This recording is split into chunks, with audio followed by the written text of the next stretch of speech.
Continuamos en el Congreso Reflexiones sobre la Justicia Electoral en México, aportaciones y retos durante el periodo 2016-2025. Agradecemos a quienes continúan en este día de trabajo del Congreso Reflexiones sobre la Justicia Electoral. Y vamos a continuar con la mesa panel número 3, los derechos político-electorales de los pueblos originarios. Para eso vamos a ceder el uso de la voz al profesor investigador de la Escuela Judicial del Tribunal Superior, Darío Alberto Mora Jurado, quien nos honra con moderar esta mesa.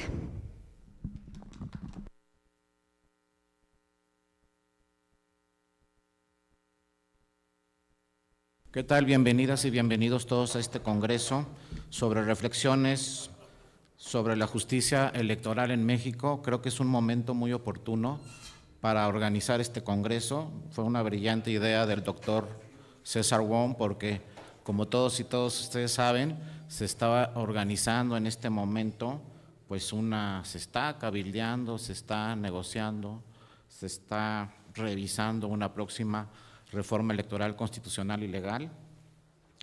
Y pues es un gran momento, ¿no?, para discutir estos temas. En este congreso estamos con personas expertas, y me refiero a personas expertas porque no solamente conocen la teoría, sino también conocen muy bien la práctica. Se han dedicado mayor tiempo de su vida resolviendo asuntos, interpretando la ley, interpretando la Constitución. Todos son expertos y vale mucho la pena escucharlos a todas y a todos. En este panel 3 tenemos como ponentes a grandes personalidades. En primer lugar tenemos a la magistrada Alma Rosa Baena Villalobos, magistrada del Tribunal Electoral de Michoacán. Un aplauso, por favor. Bienvenida, magistrada. También tenemos a Miguel Caraballo Díaz, ex magistrado del Tribunal Electoral de Oaxaca. Bienvenido, gracias por acompañarnos. También tenemos a Iván Corro Labra, coordinador de evaluación y seguimiento de la Secretaría de Pueblos y Comunidades Indígenas del Gobierno del Estado de Chihuahua. Bienvenido, gracias por acompañarnos. Y finalmente también nos acompaña la consejera del Instituto Electoral de Chihuahua, Vanessa Adriana Armendáriz Orozco. Gracias por acompañarnos. Y bueno, en primer lugar quiero cederle la palabra a la magistrada Alma Rosa Baena Villalobos. Adelante, magistrada, la escuchamos con toda atención.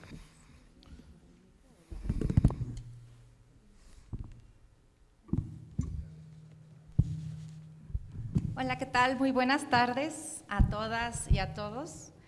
Refrendar mi enorme gusto de estar nuevamente aquí en estas tierras chihuahuenses, que me da muchísimo gusto porque además mi madre es de aquí de Chihuahua, entonces pues la sangre llama y yo creo que por eso me siento tan en casa.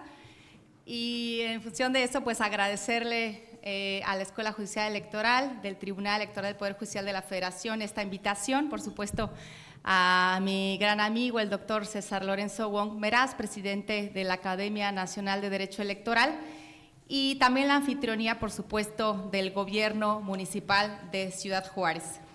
Yo quiero iniciar mi intervención comentando que voy a tratar de hacer un resumen de sentencias relevantes del Tribunal Electoral del Estado de Michoacán de los últimos 10 años, y voy a traer como muestras, unos botones de muestras de cómo ha ido evolucionando la justicia electoral en el Estado de Michoacán. Y me remontaré rápidamente al 2015, al caso de la comunidad de San Francisco Pichátaro, municipio de Tingambato, en el que por primera vez una comunidad solicita al gobierno municipal que le haga entrega directa de los recursos municipales que proporcionalmente consideran que les corresponden, y este asunto finalmente llega a la Sala Superior del Tribunal Electoral del Poder Judicial de la Federación, en donde se le reconoce por primera vez a esta comunidad, a pesar de que no existía ninguna normativa local al respecto.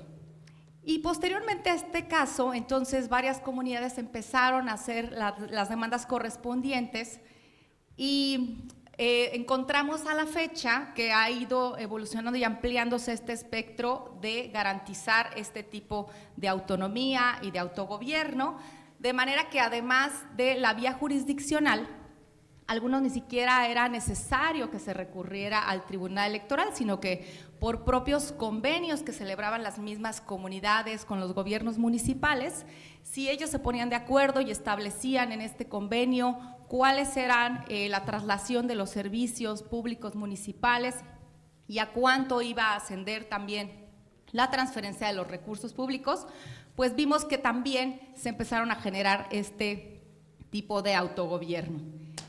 Pero fue en 2021, en el 30 de marzo, que se publicó en el periódico oficial del gobierno del Estado de Michoacán la Ley Orgánica Municipal, una reforma al artículo 117, a partir del cual ya también se establece un procedimiento, es decir, hasta el 2021, 6 años después de que se dio el primer caso que vía jurisdiccional se tuvo que demandar al gobierno municipal, fue regulado un procedimiento que está establecido en la Ley Orgánica Municipal.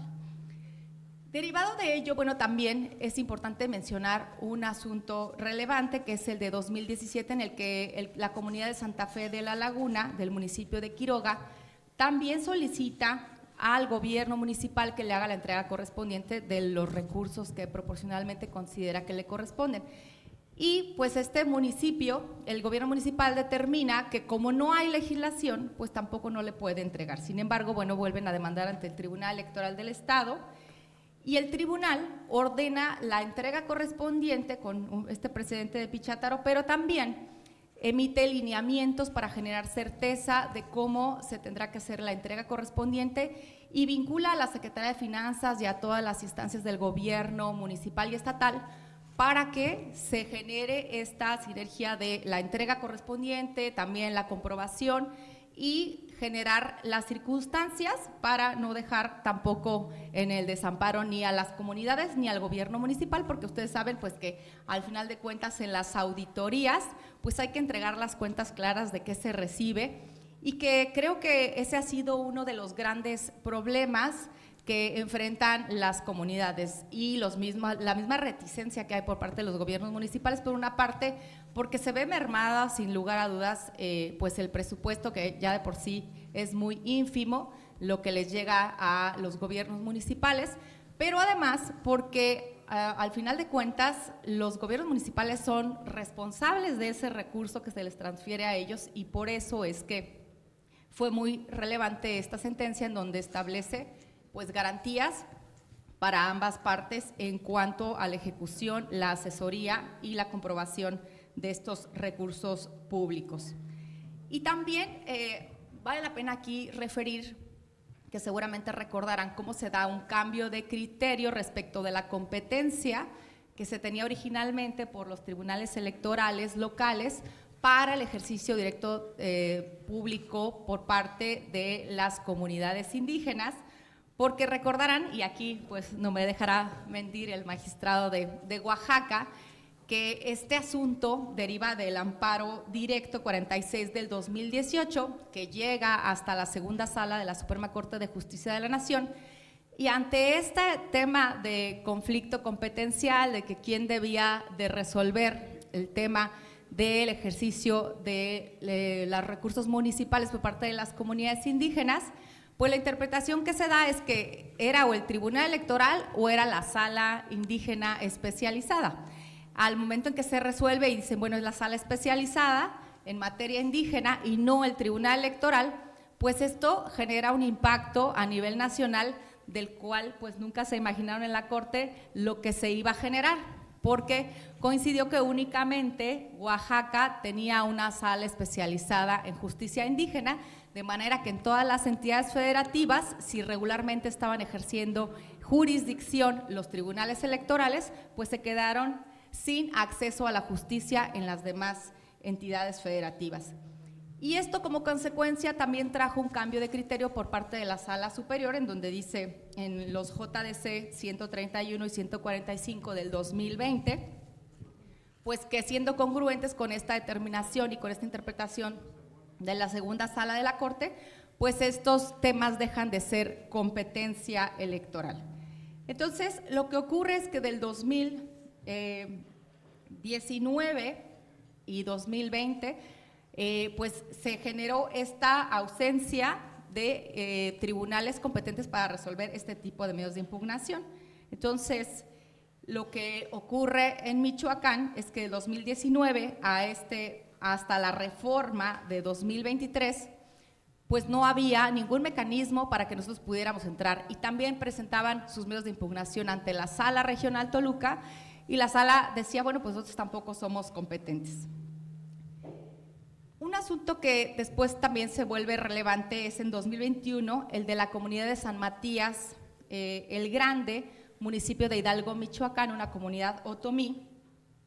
Ellos realizaron sus consultas, coordinación con el Instituto Electoral de Michoacán, estas tienen validez y ordenan y piden, evidentemente exigen ante el gobierno municipal que le hagan la entrega, la transferencia correspondiente. Pero ¿qué estaba pasando? Si el gobierno municipal de manera voluntaria no hacía la entrega correspondiente, pues venían a demandar ante el Tribunal Electoral y nosotros carecíamos de competencia para resolver estos asuntos, y las comunidades simplemente se quedaban con estas asambleas, con estos acuerdos, pero no se podían ejecutar. Conscientes de ello, las autoridades locales michoacanas, y también a petición e insistencia del Tribunal Electoral del Estado, dijimos, pues vuelvan a dotar, ya que estamos en un Estado federal, si ustedes en el Código Electoral nos dotan de esa competencia, podríamos reasumirla. Y esto afortunadamente se da en la reforma del 1 de junio del 2023, en donde ya en el Código Electoral del Estado, en el artículo 64, se nos dota al Tribunal Electoral de esta competencia. Sin embargo, San Matías el Grande, pues ya había quedado con una asamblea que incluso ya había tenido validez, pero no lo había podido ejecutar. Cuando se da la reforma, inmediatamente vuelven a interponer su medio de impugnación, el Tribunal Electoral revisa todos los elementos, valida entonces esta asamblea y la aprobación para que se hiciera la entrega del recurso. Todavía sigue siendo ese mismo gobierno municipal, entonces se ordena al ayuntamiento para que hiciera la transferencia correspondiente, y a pesar de que fueron renuentes a hacerlo, inclusive presentaron amparos y nosotros decíamos, bueno, ¿qué va a pasar? En materia electoral, pues no tienen efectos suspensivos, como ustedes lo saben, las sentencias. Sin embargo, ante la orden y las suspensiones que nos dictaron pues los jueces de amparo, pues ahí determinamos por parte del Tribunal Electoral del Estado, pues sí, atender, porque sabíamos que si para esos casos nos volvíamos autoridad, pues tendríamos que regirnos entonces ya por la ley de amparo y sus figuras jurídicas previstas ahí, y que en caso de no acatarlas o de desacato, pues podríamos ser hasta removidos, sancionados, etcétera.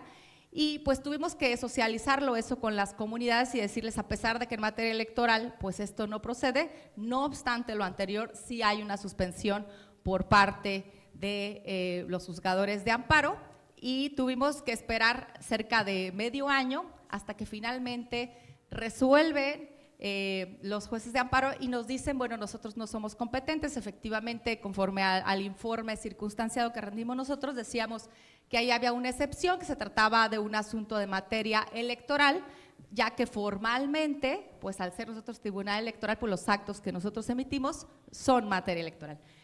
Afortunadamente pues fue así, porque si no hubiera sido otra historia, si nosotros nos hubiéramos convertido ya también autoridades en materia de amparo. Siendo así, y ya dilucidado este tema, inclusive ante las instancias federales, pues lo que ordenamos fue ya la ejecución.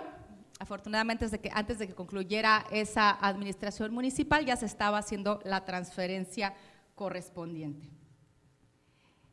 Los otros dos ejemplos más que quiero platicarles es uno de Nahuatl en el 2024, en donde había 3 consejos comunales y entre los 3 estaban disputando la legitimidad de la representación. Entonces, ahí lo que hizo el Instituto Electoral fue tratar de hacer reuniones con los 3 grupos para tratar de concertar una asamblea. Pasaba que a veces iba uno, a veces 2, pero nunca iban los 3. Finalmente acuerdan celebrar una asamblea y derivado de ese acuerdo y de la realización de la asamblea vienen a impugnar ante el Tribunal Electoral. Y bueno, de lo que se duelen en ese momento los actores era que no había una debida publicitación de esta asamblea general y que tampoco había una convocatoria que generara certeza, ya que no decía quién la emitía, quiénes eran los firmantes, ni los aspectos generales. Entonces el Tribunal Electoral identifica que efectivamente, pues en menos de 24 horas no se podía acreditar que hubiera una debida publicitación en todas las comunidades. Entonces revoca esa determinación y ordena celebrar una nueva Asamblea General. Derivado de la Asamblea General, en donde se establecen los lineamientos generales, que se les debía dar el derecho de audiencia a los 3 grupos que consideraban que tenían la representación, pues se tendría que consultar a la asamblea si reconocían a alguno de ellos y hacer la votación correspondiente o identificar pues qué era lo que procedería en ese caso. Realizadas las intervenciones de los 3 grupos, le consultan a la asamblea general que con cuál de los 3 tiene la mayoría, la legitimidad, y al final de cuentas, sorprendentemente, la comunidad, la mayoría, determinó que ninguno de los 3 los representaba. Y ahí se previó esta cuestión de que en caso de que tampoco se reconociera ninguno, pues que se consultara a la Asamblea General que qué era lo que procedía, si decidía nombrar a un cuarto consejo o qué sería lo procedente, respetando obviamente esta autonomía. Y lo curioso es que la mayoría de la gente determinó no tener consejo comunal. Entonces, pues después de muchos años de haber tenido este consejo y de disputarse un grupo y otro, pues determinaron la mayoría que ya estaban cansados de tener consejos comunales y decidieron desintegrar esa representación comunitaria. Y el último del que les quiero hablar, que es un caso de 2025, que corresponde a la comunidad de Carapan, municipio de Chilchota, Michoacán. Aquí los integrantes de un consejo estaban impugnando que habían sido revocados como integrantes de este consejo comunal y que no se había generado principios de certeza, de seguridad jurídica, ni tampoco la garantía de audiencia. Pero de lo que les quiero hablar en concreto es que además de eso fueron sancionados los integrantes de ese consejo comunal y a pesar de que se declaró pues que la omisión que habían aducido no era procedente, sí se acreditó que finalmente se hubieran violentado estos derechos de garantía de audiencia y debido proceso para la cuestión de la revocación. Pero lo interesante de este caso es que vemos cómo en cada una de las comunidades, y lo referíamos antes de iniciar, que dentro de un mismo estado hay muchísimas diferencias en las dinámicas y los sistemas normativos internos de las propias comunidades, porque de acuerdo con esta comunidad sancionaron a los integrantes de este consejo comunal, que al final de cuentas fueron revocadas estas sanciones, los sancionaron inhabilitándolos a ellos para nunca poder ser parte del consejo comunal, pero lo más curioso es que los sancionaron inclusive a ellos y a 3 generaciones posteriores a ellos, para que no pudieran formar parte del consejo comunal por considerar que habían violentado los principios que rigen a la comunidad. Evidentemente que todo esto fue revocado por parte del Tribunal Electoral y cuando me acordé de mis clases de constitucional, que en el artículo 22 de la Constitución Política se establece esta prohibición de los azotes, la mutilación, las penas inusitadas y trascendentales, pues cuando yo creía que eso no existía, más que en la teoría, pues me voy dando cuenta que en Michoacán pues sí existe, de acuerdo con esta cosmovisión de la comunidad, las penas trascendentales de ellos y 3 generaciones más sin poder formar parte de un consejo de la comunidad de Carapan, municipio de Chilchota, Michoacán. Y entonces, pues evidentemente que esto fue revocado. Y como conclusión, pues quisiera mencionar que en el caso de Michoacán, sí ha habido un cambio muy radical en el mismo ánimo de las comunidades y pueblos indígenas. Yo recuerdo que la primera vez que entré al Tribunal Electoral del Estado de Michoacán como meritoria, por ahí del año 2000, con una maestra que era magistrada supernumeraria del tribunal en un proceso.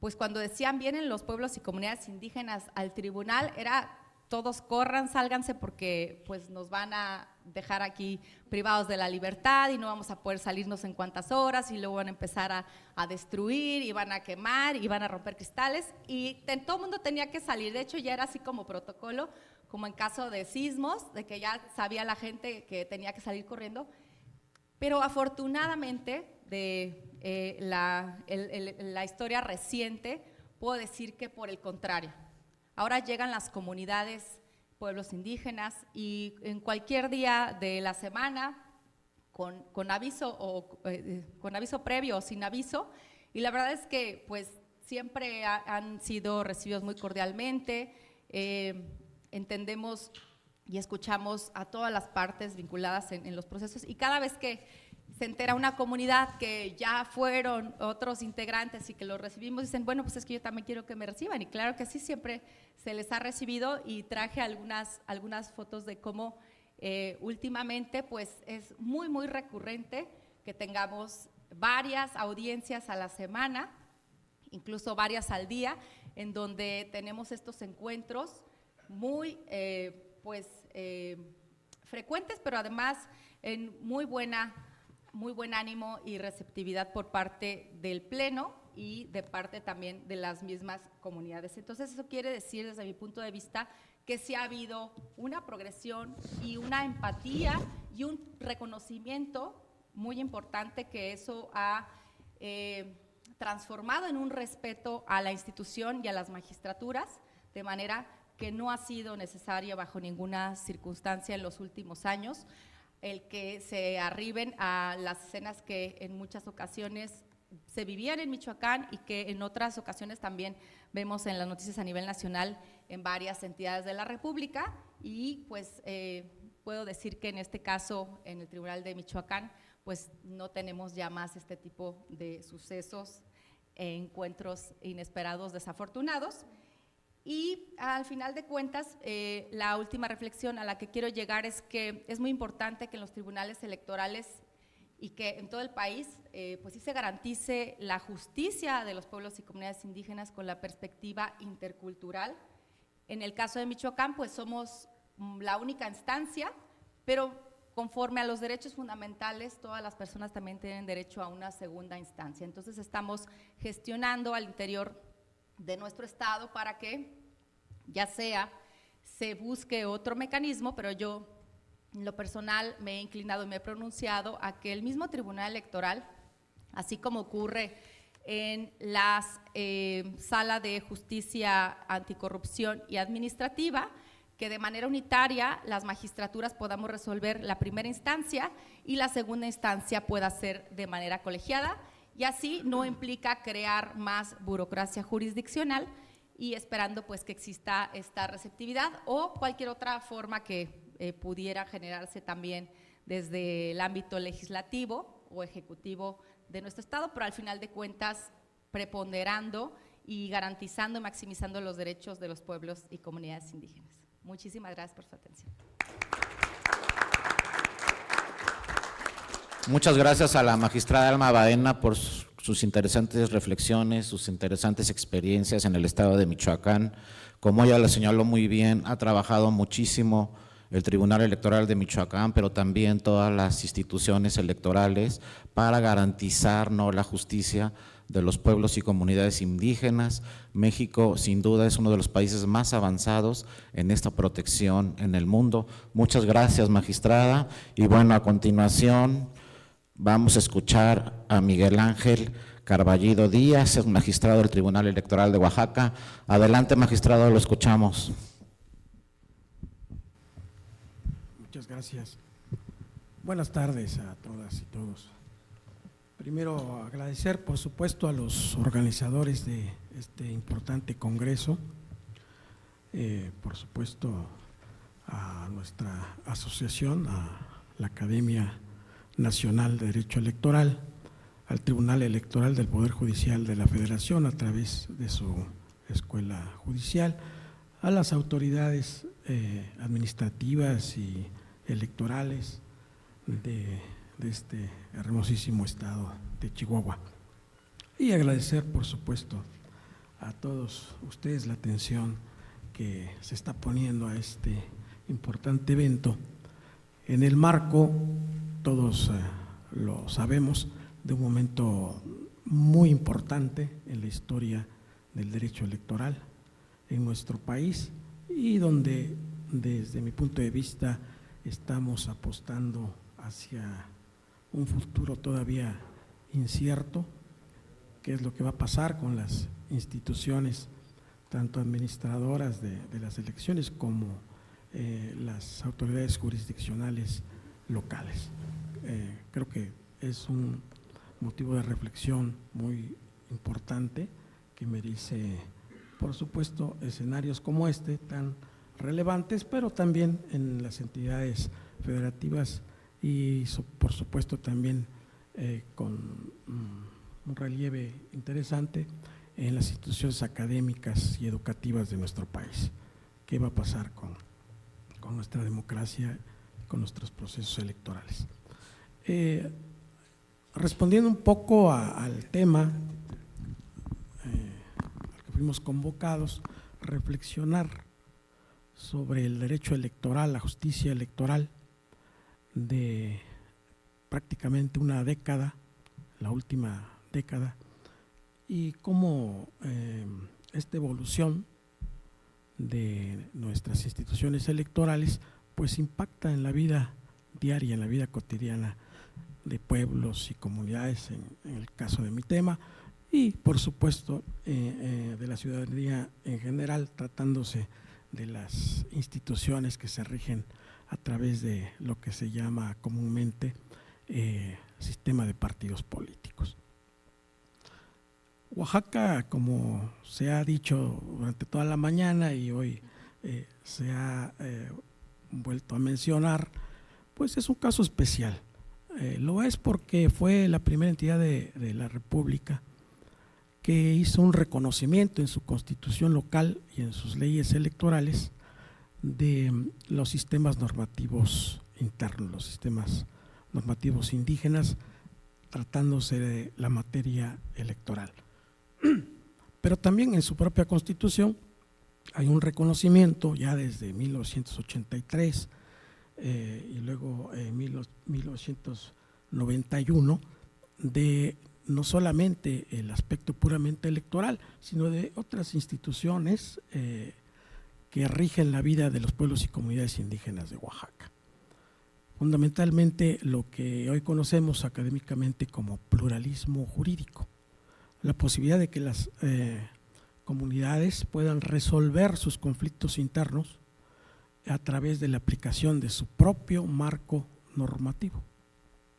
Claro, esto ha exigido, para caber dentro del sistema jurídico nacional, del transcurso del tiempo y de debates, análisis y sentencias de las instancias federales, incluyendo por supuesto a la Suprema Corte de Justicia de la Nación y posteriormente al Legislativo Federal, que incluyó estos contenidos en las grandes reformas constitucionales en materia electoral y en materia indígena, fundamentalmente la gran reforma del año 2001, que integró el reconocimiento de estos sistemas, de esta autonomía, de esta autodeterminación de los pueblos y comunidades indígenas en su artículo 2. Después de una larga lucha que culminó, por llamarle de alguna manera, en aquel levantamiento en el año de 1994 en el estado de Chiapas, y que con motivo de ese lanzamiento, como ustedes recordarán, se firmó un acuerdo entre el Estado mexicano y el Ejército Zapatista en el sentido de elevar estas formas de intentar resolver la falta de atención a los pueblos y comunidades indígenas en una iniciativa de reforma constitucional y por supuesto en su posterior aprobación. Esto no ocurrió hasta el año 2001, lamentablemente no con el total de los contenidos pactados con el Ejército Zapatista. Pero no diría yo Ejército Zapatista como el único agente que propició este cambio dramático, sino fueron las exigencias propias de los pueblos y comunidades indígenas del país.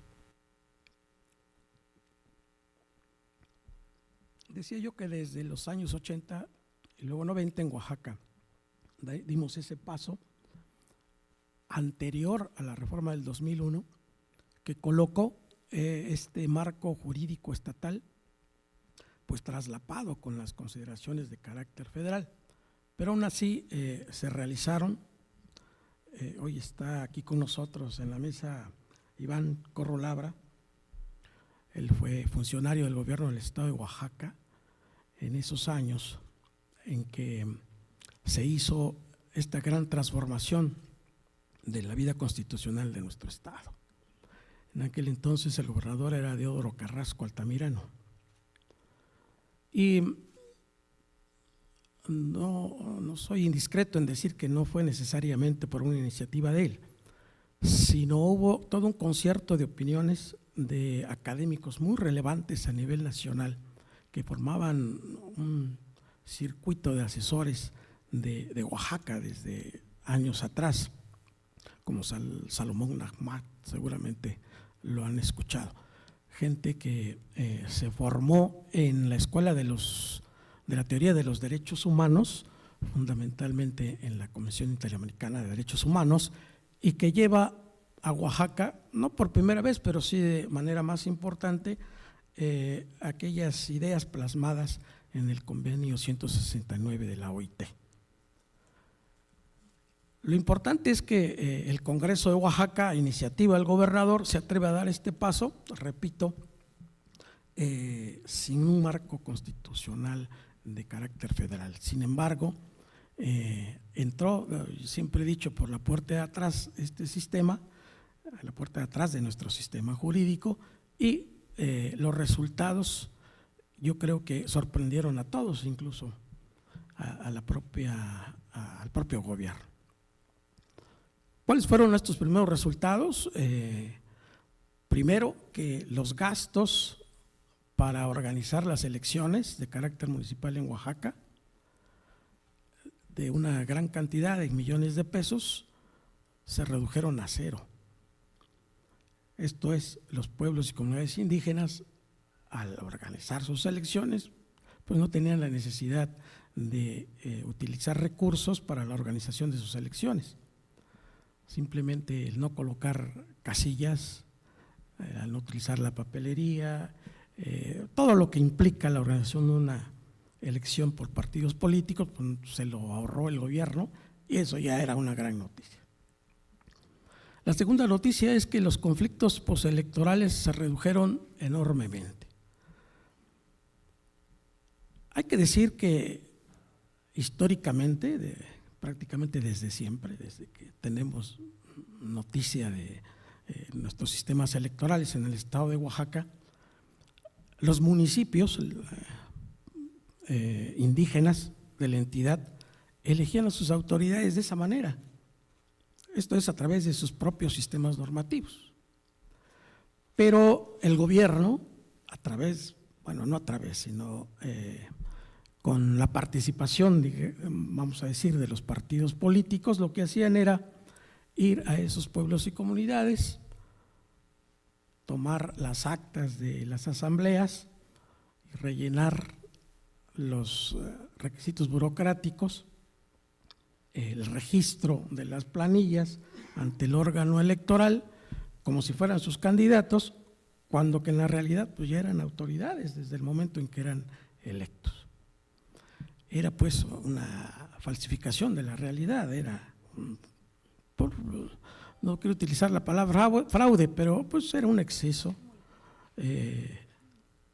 Al final de cuentas, esa falsificación, digamos, de la voluntad popular muchas veces ocasionaba conflictos políticos serios, porque no faltaba que en el camino pues se cambiaran las actas, etcétera, y resultaban autoridades municipales personas que no habían participado en sus asambleas comunitarias. Bueno, se vivió una efervescencia, digamos, incluso hasta mediática, de justificar este cambio constitucional en Oaxaca. Yo creo que de alguna manera sí reflejaba lo que los pueblos y comunidades estaban sintiendo, como una manera de hacerse justicia, ¿no? Que se reconocieran sus propios mecanismos. También sirvió, por supuesto, para este tema de legitimidad del poder y lograr mayores índices de gobernabilidad. Pero bueno, no todo es color de rosa. Por supuesto, empezaron a notarse cuáles son los problemas, los conflictos que se dieron en ese entonces y se siguen reproduciendo hasta nuestros días en esta forma de elegir autoridades por sus propios sistemas normativos. Yo diría que primeramente un tipo de conflictos que es común también al de partidos políticos. La distribución del poder ha venido cambiando conforme también la historia de los pueblos se va dando. La distribución del poder, por ejemplo, siguiendo a la teoría clásica de la ciencia política, dejó de concentrarse en pocas manos y empezó a irse a otros lugares. Por ejemplo, a finales del siglo XX, las autonomías empezaron a cobrar una importante relevancia. El poder de los sindicatos, el poder de las organizaciones sociales, y en los pueblos y comunidades empezó a tomar una mayor dimensión la participación de las agencias municipales o autoridades auxiliares que no son la cabecera.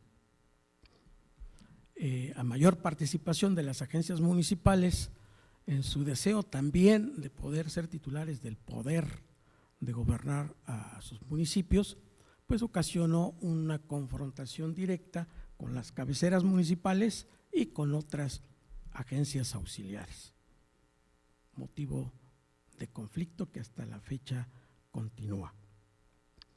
Otro motivo de conflicto en relación al poder, al final de cuentas, las autoridades administrativas y jurisdiccionales electorales lo que hacen es dirimir al final de cuentas hacia dónde se va el poder. Lo es la emergencia de los derechos de los grupos sociales vulnerables. ¿A qué me refiero? Pues bueno, el poder también empezó a ser motivo de disputa por parte de grupos que antes no lo tenían, y me estoy refiriendo de manera específica a las mujeres y a los jóvenes. Mientras mayor participación de las mujeres y de los jóvenes, esto no es una opinión, también empezó a surgir una conflictiva muy especial en los pueblos y comunidades. Porque en los pueblos y comunidades, si no es para demeritar su forma de vida, pues por supuesto que las mujeres y los jóvenes jugaban un papel menor, incluso en muchas de ellas, pues ningún papel. Y eran los hombres los que siempre resultaban elegidos por sus comunidades y eran los que ejercían el poder. Y cuando la mujer empieza, pues por influencia también del ambiente nacional, del ambiente internacional, a exigir sus derechos político-electorales, pues que se generó una conflictiva muy relevante que hasta la fecha continúa y es motivo pues de análisis y de resoluciones de sala superior, fundamentalmente de nuestro sistema jurisdiccional, que no ha logrado, y tengo que decirlo en un sentido crítico, encontrar la fórmula única para resolver esta conflictiva. No solo para resolver cómo la mujer puede participar, como lo establece la Constitución, en una situación de paridad vertical y horizontal, sino también sin problemas de violencia política de género. Y vemos resoluciones que van en un sentido, otras resoluciones que van en otro sentido, y algunos magistrados opinan una cosa, otros otra, y al final es un debate que aún no ha concluido. ¿Y por qué? Pues porque en la elección de mujeres en nuestros pueblos y comunidades existen muchos principios que se encuentran en juego. Primero, pues el derecho humano de las mujeres de participar en igualdad de condiciones.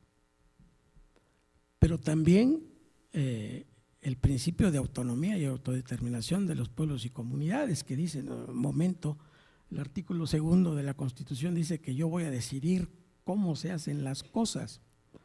Y pues hay una colisión de principios que exigen que en cada caso el juez tenga que hacer un ejercicio de ponderación.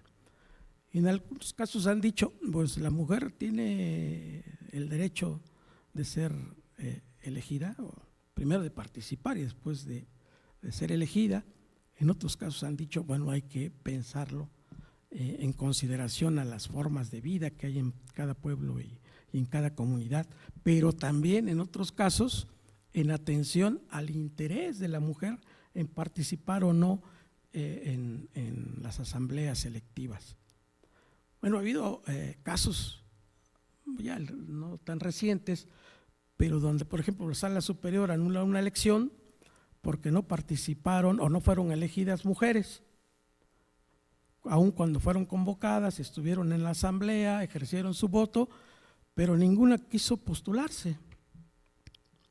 Pues bueno, Sala Superior anuló la elección porque no resultó elegida nadie. Entonces, parece absurdo, ¿no? Si la mujer no quiso participar, dice la Sala Superior, seguramente hay una razón subyacente, ¿no? Hay un problema estructural de violencia en contra de la mujer. Y cuando fuimos y estudiamos a la comunidad, pues simplemente la mujer no tenía el interés de participar en ese momento porque le suponían una doble y hasta una triple carga de trabajo. Pero bueno, lo que quiero decir es que este arribo masivo, afortunado, de la mujer a los ejercicios de los cargos públicos, pues también es un motivo de conflicto que hasta el momento perdura. Y dentro de esta conflictiva he dicho que antes que está el problema de la violencia política de género, muy extendida. Lamentablemente hay que decirlo, nuestra sociedad ha evolucionado muy lentamente a esta exigencia, sobre todo en el ejercicio del cargo. Las mujeres son víctimas, ¿no?, de estructuras históricas, a prejuicios, etcétera, y no solamente por parte de los hombres, sino que muchas veces por parte de las propias mujeres. Pero bueno, está la conflictiva, pues hay que buscar las maneras de solucionarlo, ¿no? Otra conflictiva de la que se refirió hace un momento la magistrada Alma Rosa, y que también en un principio, ahora ya no tanto, se refería precisamente a la distribución de los recursos públicos por parte de los municipios. El dinero de la federación y de los estados llega directamente a las cabeceras municipales, al ayuntamiento, y él es el encargado de administrar. Y las agencias municipales se siguen quedando pues sin recursos para poder desarrollar sus potencialidades o para prestación de los servicios públicos básicos. Y la posición de las cabeceras municipales era, pues es que nosotros somos los dueños del recurso porque somos la cabecera. Y a veces había cabeceras municipales, por decir un número, con 1,000 habitantes, y cabeceras municipales con 10,000, agencias municipales con 10,000, y a las agencias no les tocaba ni un quinto, ¿no? Sí, a través de un juicio de amparo, el Poder Judicial Federal determinó que este tipo de asuntos deberían de ser conocidos no por las autoridades electorales, que antes las atendían en base a que el ejercicio del cargo requería de los recursos públicos. que era una de sus prerrogativas más importantes. Pero bueno, la Suprema dijo que no y se declinó la competencia a través de resoluciones de los tribunales electorales. El primero fue Oaxaca, por cierto, aligeró el trabajo del Tribunal Electoral casi en un 60%, lo que quiere decir que el tema principal de conflicto pues es el manejo de los recursos públicos, por obvias razones, ¿no? Porque también el origen del conflicto en los pueblos y comunidades desafortunadamente tiene que ver con el interés de, entre comillas, administrar el dinero. Lamentable, pero hay que decirlo, así es, tan crudo, ¿no? Y a partir de esas resoluciones se han venido sucediendo una serie de decisiones jurisdiccionales que tienen que ver con el reconocimiento de la personalidad jurídica. Fíjense, antes de esta última reforma en materia constitucional, el reconocimiento de la personalidad jurídica de las agencias municipales o autoridades auxiliares para administrar recursos públicos, y requerían de este reconocimiento precisamente para poder recibir esos recursos y comprobarlos ante las autoridades fiscalizadoras. Sucedía que por ejemplo, el Tribunal Superior de Justicia, a través de su sala indígena en Oaxaca, ordenaba que se le entregara de manera directa a alguna agencia municipal el dinero proporcional que les correspondía. Sin embargo, los bancos se negaban a entregar ese recurso, aún con una orden judicial, porque decían que esas comunidades no tenían personalidad jurídica. Bueno, a base de sentencias y de sanciones a los bancos, ya se ha logrado que estas pequeñas comunidades o comunidades que no son la cabecera municipal o los ayuntamientos puedan tener ya sus cuentas de banco, puedan tener su RFC para que les puedan facturar a nombre de estos pueblos y comunidades y puedan comprobar ante las auditorías fiscales. Pero es un camino arduo que va todavía en sus inicios, que no se ha extendido y pues seguramente también seguirá siendo una fuente de conflicto permanente. Hacia el futuro, ¿qué veo yo, en mi opinión muy personal? Pues bueno, van a seguir existiendo estos conflictos, por supuesto, pero hay otros que están en el análisis permanente. Uno que tiene que ver en cómo se pueden establecer mejores mecanismos para que en los pueblos y comunidades, en los sistemas normativos, se puedan evitar lo que viene aconteciendo desde hace algún tiempo, las intervenciones externas, no solamente de agentes políticos, sino de agentes económicos y agentes de la delincuencia organizada. Los grandes retrocesos que yo veo tienen que ver con esas externalidades, tienen que ver con que ahora los que financian los procesos internos de los pueblos y comunidades pues son los grandes despachos contables, las grandes empresas constructoras y algunas otras organizaciones que no quiero nombrar, pero cuyo interés es el control del territorio. Y entonces nuestros sistemas se están pervirtiendo, pues porque quedan en los ayuntamientos pues personas que son impulsadas por este tipo de intereses. Y como lo veíamos en la mañana, el tema penal electoral pues puede ser eficiente, pero no es eficaz. No ha logrado y difícilmente lo va a lograr con las instituciones que tenemos, con las normas que tenemos, pues hacer que disminuyan este tipo de externalidades que son nocivas y son ilegales. habría que profundizar en un derecho penal de los sistemas normativos, con especificidades que no se dan en la de partidos políticos. Es todo un mar de análisis respecto de ese tema, que va muy de la mano con el tema del pluralismo jurídico. Como ustedes saben, en la actualidad el pluralismo jurídico está consiguiendo esta noción de pluralismo jurídico, que es la convivencia de distintos sistemas jurídicos en un mismo estado, que diversas competencias, sobre todo el derecho penal, el derecho administrativo, pasen de los estados y de la federación a las comunidades indígenas y que ellos las resuelvan en base a sus propios códigos penales. Pues yo creo que en materia electoral pudiéramos ir pensando también en explorar ese tema para lograr mayores índices de legitimidad y de gobernabilidad en nuestros pueblos y comunidades.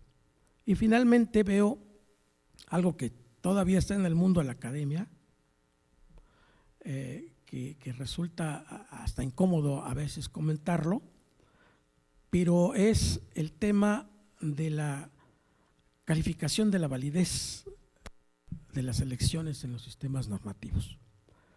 Actualmente en Oaxaca, quien califica de válida una elección por ese sistema, paradójicamente no son las comunidades, sino que es el órgano administrativo electoral, el Instituto Estatal Electoral.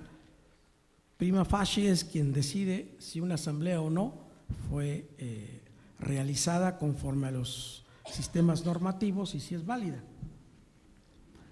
Y posteriormente, quien revisa esas resoluciones, pues son los tribunales locales y el Tribunal Federal, en sus instancias de las salas regionales y de la sala superior.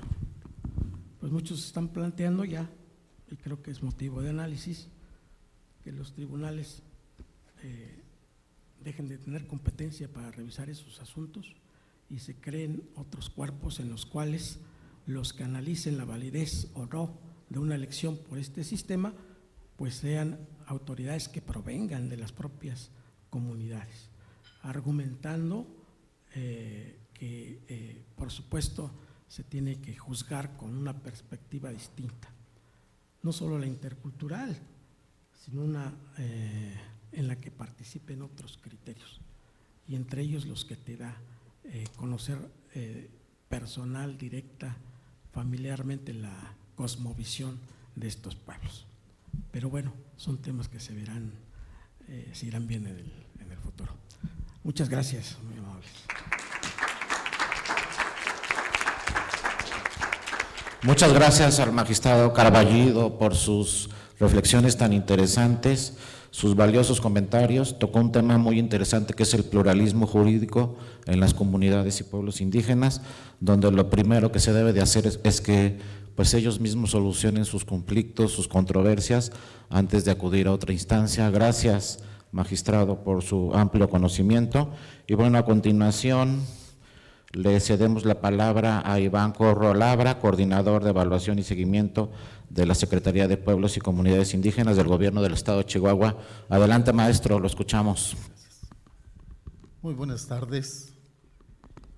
En nombre de mi secretario, el maestro Enrique Rascón, secretario de Pueblos y Comunidades Indígenas del Estado de Chihuahua, agradecemos la organización de este evento y desde luego la invitación de que fuimos objeto.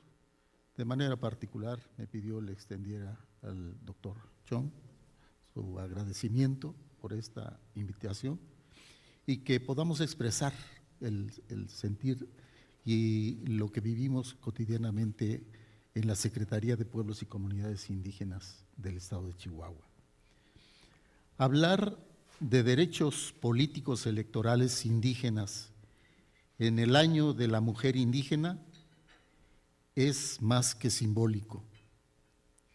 Es un acto de justicia hacia quienes han sostenido el territorio, el tejido comunitario y la cultura frente a un Estado que muchas veces llegó tarde o no llegó. Hoy quiero plantear sin rodeos la deuda que México ya no puede posponer. México tiene una deuda estructural con los pueblos originarios en materia político-electoral. No es una deuda discursiva, es jurídica, es presupuestal, es institucional y es territorial. Mientras no cerremos, la democracia mexicana seguirá siendo incompleta. Hay tres verdades incómodas del sistema electoral mexicano que quiero plantear. La primera, el reconocimiento jurídico no ha alcanzado la realidad.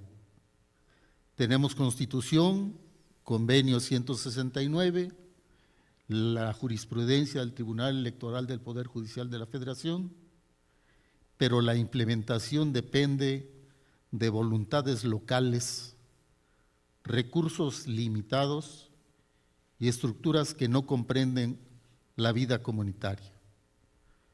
En segundo lugar, el sistema electoral no dialoga con la cosmovisión indígena. La lógica del consenso no cabe en el calendario electoral. Las autoridades tradicionales no encajan en esquemas partidistas. El territorio indígena no es un distrito, es identidad, es memoria, es gobierno propio. Y tercero, la participación indígena sigue siendo no vinculante. Se consulta, se levantan actas, pero rara vez se incorpora realmente la voz comunitaria. Esto no es participación, es administración del disenso. Quiero presentar el caso de manera particular de Chihuahua, cuando la consulta se convierte en gobierno. En Chihuahua, como ustedes saben, habita una riqueza cultural profunda, pueblos originarios como el rarámuri, odamí, ova, guarijó, y en proceso de reconocimiento el pueblo ndé. No hablamos desde la teoría, sino desde el territorio vivo. El proceso de consulta más amplio del norte del país en el 2023 lo realizamos en junio y julio por instrucciones de nuestra gobernadora Maru Campos. Se realizaron 19 foros de consulta en municipios de la región serrana, en Chihuahua y en Ciudad Juárez. Participaron gobernadores tradicionales, autoridades municipales, iglesias, universidades, organizaciones de la sociedad civil y cientos de personas indígenas. Trabajamos en 5 mesas temáticas y el resultado de estos foros de consulta fue un programa emblema de este gobierno, Juntos por la Sierra Tarahumara. Es un programa decenal 2023-2033, construido por las comunidades y votado por ellas. Presentado el 8 de agosto del 2023 por nuestra gobernadora en el marco del Día Internacional de los Pueblos Indígenas. Y tenemos resultados verificables. En materia de salud, se han implementado estrategias para prevenir la desnutrición infantil, que es un problema grave que teníamos, por medio del rescate de los centros de recuperación nutricional y albergue materno. Y el programa NutriChihuahua, que nos da mucho gusto y quiero compartir con ustedes, que con el apoyo de UNICEF, este programa NutriChihuahua se implementará a nivel nacional. Tenemos el suministro de paneles solares y obras de servicios de agua potable, entrega de paquetes alimenticios en escuelas e incentivos económicos a estudiantes indígenas para su profesionalización. El mensaje que queremos dejar es muy claro. Cuando la consulta deja de ser trámite y se vuelve mandato, transforma realidades. Otro programa importante que tenemos, Juntos por Nuestra Identidad, es justicia para indígenas en contextos urbanos. Iniciamos un programa dirigido a familias indígenas en zonas urbanas y en apenas 3 meses llevamos 4,500 apoyos integrales en municipios como Juárez, Parral, Cuauhtémoc, Delicias, Chihuahua, asesorías jurídicas, 26 mesas de gobernanza con acciones y resultados, capacitaciones de pertinencia cultural y apoyo para fomentar los derechos indígenas en el área cultural, deportiva y social. Porque los pueblos originarios no solo habitan la sierra, también habitan la periferia urbana, donde viven discriminación y despojo silencioso. En coordinación con el Congreso del Estado, autoridades tradicionales y expertos, se construyó una ley alineada con estándares internacionales, la Ley de Consulta, que tiene, entre otras características, que recoge la oportunidad para que puedan emitir opiniones, llegar a acuerdos o entregar su consentimiento previo, libre e informado. Hay una obligación metodológica del Estado, procedimientos interculturales, participación de mujeres como garantes, incorporación de peritajes antropológicos. Chihuahua es hoy el único estado del norte con un marco de consulta plenamente armonizado al Convenio 169, considerando que también algunos estados del norte no tienen población indígena. También hemos llevado a cabo cursos, un diplomado de participación y representación política dirigido a liderazgos de comunidades indígenas, un taller de formación de liderazgos indígenas y empoderamiento político de las mujeres y un foro de desafíos del pluralismo jurídico en Chihuahua, dirigido a servidores públicos en las áreas jurídicas del gobierno del Estado. Quiero dejar asentado en esta mesa 5 fallas estructurales que México debe corregir. La primera, la traducción literal sin traducción cultural. Traducir no es comunicar. Los derechos deben explicarse en términos propios de cada pueblo. Segundo, la consulta como requisito, no como legitimidad. Si escuchar no modifica las decisiones, entonces es simulación. El calendario electoral impuesto al calendario comunitario, uno es vertical, el otro es circular. Criminalización de conflictos culturales. El derecho penal interviene donde debería actuar la mediación tradicional. Mujeres indígenas sin poder vinculante. ¿Participan? Sí, desde luego, pero sin poder decisorio real. No existe democracia intercultural. ¿Cuál es el planteamiento que hacemos? Una gobernanza territorial, cambiar el paradigma. Lo que necesitamos no son ajustes, es una transformación de paradigma. Reconocer jurídicamente que la democracia mexicana no es uniforme. El país es pluriétnico, la democracia debe serlo también. El Tribunal Electoral del Poder Judicial de la Federación, como garante de pluralidad efectiva, sus criterios deben operar en la práctica cotidiana, en el ámbito municipal y en los estados. La participación indígena como ejercicio de gobierno, desde el diseño y no solo desde la validación.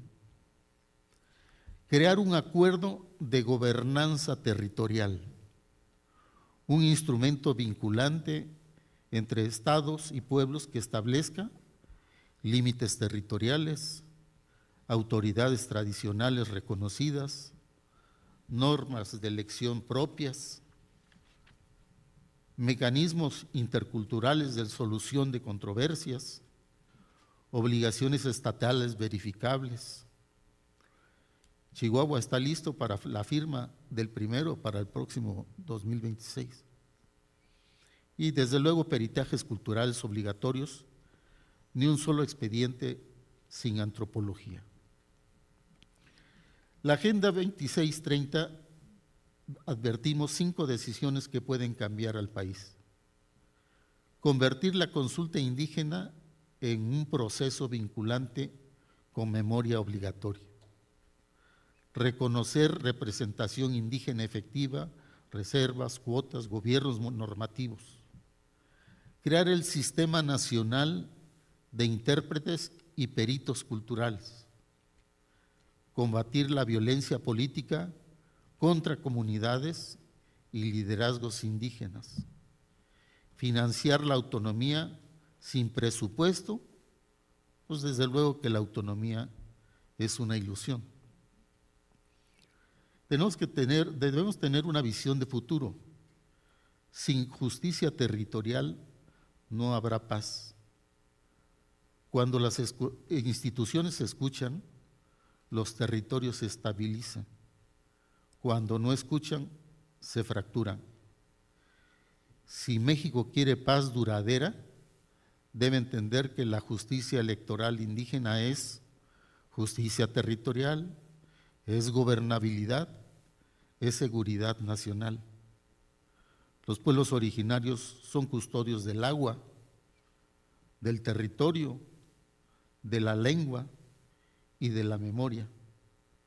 No son actores secundarios, son columna vertebral de México.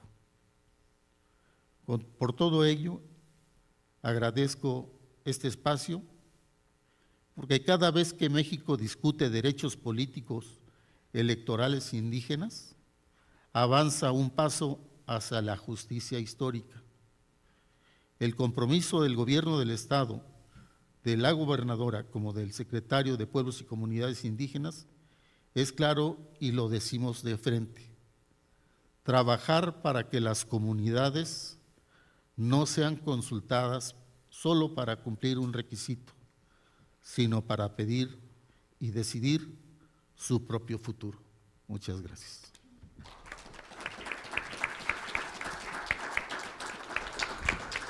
Muchas gracias al maestro Iván Corro. Nos damos cuenta claramente que es un experto en la materia.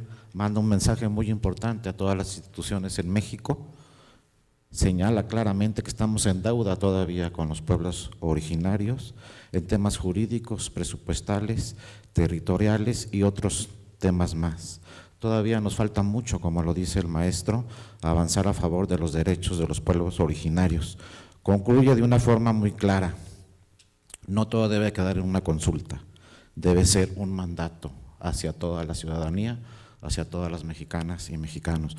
Muchísimas gracias por su participación, maestro. Bueno, y finalmente, para terminar esta mesa 3, tenemos a la consejera Vanessa Adriana Armendáriz Orozco, consejera electoral del Instituto Electoral de Chihuahua. Adelante, consejera, la escuchamos con atención. Hola, muy buenas noches. Espero ya no agarrarlos muy cansados. Seré breve, no se preocupen. Bueno, antes que nada quiero agradecer al Tribunal Electoral del Poder Judicial de la Federación por la invitación a la Escuela Judicial Electoral y también, claro, después de escuchar a quienes aquí me han acompañado, pues agradezco también mucho las intervenciones y de verdad me dejaron muy reflexiva. Desde hace días que supe que iba o que tuve esta invitación, decía y se los mencionaba ahorita a mis compañeros, voy a platicar enseguida del tema de Oaxaca y de Michoacán. Yo creo que es claro y es evidente que estamos lejos de tener esos avances. Creo que En Chihuahua aún estamos en una etapa de sensibilización, por así decir. Desde el año 2018, que en ese momento estaba como personal administrativo del instituto, me tocó formar parte del órgano garante en una consulta libre, previa e informada que ya hacía el gobierno del estado. Creo que estamos avanzando, pero definitivamente, y lo mencionaban mis tres antecesores, pues hay una deuda histórica y creo que el avance en Chihuahua en ese sentido pues es evidente. Entonces, lo primero que diría es que ante esa evidencia, pues sí, definitivamente se necesita una legislación encaminada a, y es por ello que, como en la ley electoral no se establece la obligación de los partidos políticos a presentar candidaturas indígenas en los procesos electorales, es que el órgano administrativo, en este caso el Instituto Estatal Electoral, se ha visto obligado a implementar acciones afirmativas. ¿Cómo han sido estas acciones afirmativas? Digo, poniendo un poquito en contexto, todos sabemos que las acciones afirmativas son medidas especiales de carácter temporal y legal, pero precisamente, y por eso especificaba tanto ahorita esa necesidad de una legislación al respecto, porque las acciones afirmativas deben de ser de carácter temporal, como es su misma creación, ¿no? Entonces, por eso esa necesidad. Sin embargo, es importante recalcar también que en Chihuahua estas acciones afirmativas se han implementado derivado de solicitudes de la propia sociedad. Ya en el proceso electoral 2017-2018, de manera local, fue precisamente un colectivo que solicitó que se implementaran acciones afirmativas, no únicamente dirigidas a los pueblos y comunidades indígenas, sino a diversos o a otros grupos vulnerables también. Pero en ese momento el Instituto Estatal Electoral no pudo implementar esas acciones por la temporalidad de la que fueron solicitadas.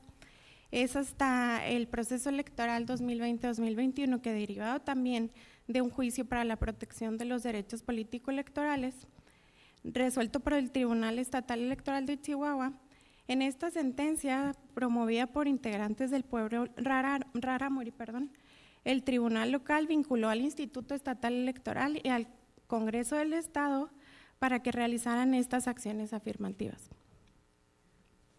Y bueno, fue el primer paso que se hizo encaminado a ello. Sí, hace un momento también lo comentaban mis compañeros. En el caso de Chihuahua, sí, hay un distrito electoral local que se va enfocado específicamente a los pueblos y comunidades indígenas. Sin embargo, desde el 2020-2021 se determinó la reserva de al menos 2 fórmulas indígenas en 10 municipios con más del 50% de población indígena y al menos una fórmula en 20 municipios que cuentan con menos del 50% de la población indígena. Es importante también mencionar que de los 67 municipios hay presencia o gran presencia en 23 municipios de ellos. Sin embargo, también se mencionaba hace un momento que hay comunidades en la totalidad del estado y bueno, en 22, ya después, en el 2023, se determinó que para presidencias y regidurías, en 22 municipios del estado, entre ellos precisamente Juárez, Chihuahua, Cuauhtémoc, Delicias, cada partido político o candidatura independiente debía postular al menos una fórmula integrada por personas indígenas, propietaria y suplente. Y en otros 12 municipios con presencia significativa de población originaria, que tienen más del 50% de la población, se exigió postular al menos 2 fórmulas de personas indígenas en cada planilla. Y en el tema de paridad de género, que lo exponía de una manera excelente el exmagistrado, en este caso creo que pues todavía en el estado de Chihuahua, sí todavía es un tema complicado hablar de la representación de los pueblos y comunidades indígenas, hablar del tema de mujeres que pertenecen a pueblos y comunidades indígenas, pues todavía lo es más. Es así que también el instituto impulsa una acción afirmativa enfocada a mujeres indígenas, donde dice que en los 22 municipios con una sola fórmula indígena se obligaría al menos el 50% de esas candidaturas debían de ser mujeres. Asimismo, en los 12 municipios donde se exigía o tenían una mayor presencia, tenía que ser al menos una de las 2 candidaturas debería ser encabezada por mujeres. En la sindicatura no se marcaba como tal que tuviera que haber una representación, sin embargo, formaría parte de la cuota indígena de la planilla. Y para la elección de diputados locales de mayoría relativa, se estableció una acción afirmativa central en el Distrito Electoral Local 22, como lo mencionaba hace un momento el licenciado Córdoba, que fue reservado exclusivamente para la representación indígena por ser el distrito donde hay mayor presencia de pueblos y comunidades indígenas. Sin embargo, pues yo aquí sobre todo quisiera recalcar que pese a que hay esos avances, ante la falta de la legislación, pues es necesario no solamente esa legislación, sino también dar acompañamiento a estos pueblos y comunidades indígenas, y que sí definitivamente esa legislación tendrá que ser después o como conclusión de una consulta previa, libre e informada. Y definitivamente no podríamos hablar de la misma forma que se habla en particular de los estados de Oaxaca y Michoacán, porque pues las diferencias son abismales. Y bueno, como conclusión, porque definitivamente ya mencionaron mis compañeros que me antecedieron muchas de las cosas que me hubiera gustado mencionar y creo que lo hicieron de una buena manera. Como conclusión, yo sí recalcaría que definitivamente las acciones afirmativas deben de ser nada más implementadas de manera temporal y que esperemos que sí se avance en una legislación dirigida a los pueblos y comunidades indígenas, pero que sobre todo se avance en una representación real y que a la hora que llegan a esos cargos también se les permita legislar a favor de sus comunidades y pueblos, porque son ellos definitivamente quienes tendrán que decidir la manera en la que ellos ejercen sus usos y costumbres. Muchísimas gracias. Muchas gracias a la consejera Vanessa Armendáriz por sus reflexiones. Habla claramente de las acciones afirmativas, no solamente en Chihuahua, sino en otras entidades federativas para los pueblos y comunidades indígenas.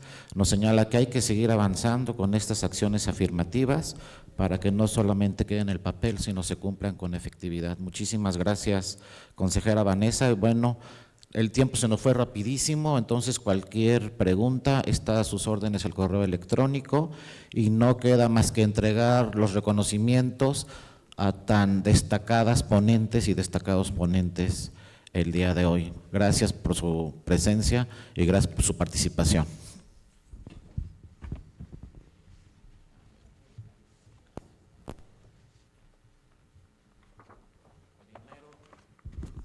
La maestra Alma Baena, felicidades, magistrada.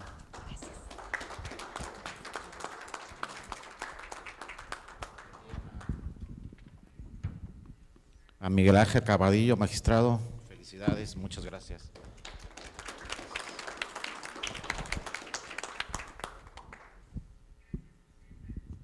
También al maestro Iván Corro, muchísimas gracias, maestro, verdaderamente un especialista, muchas gracias.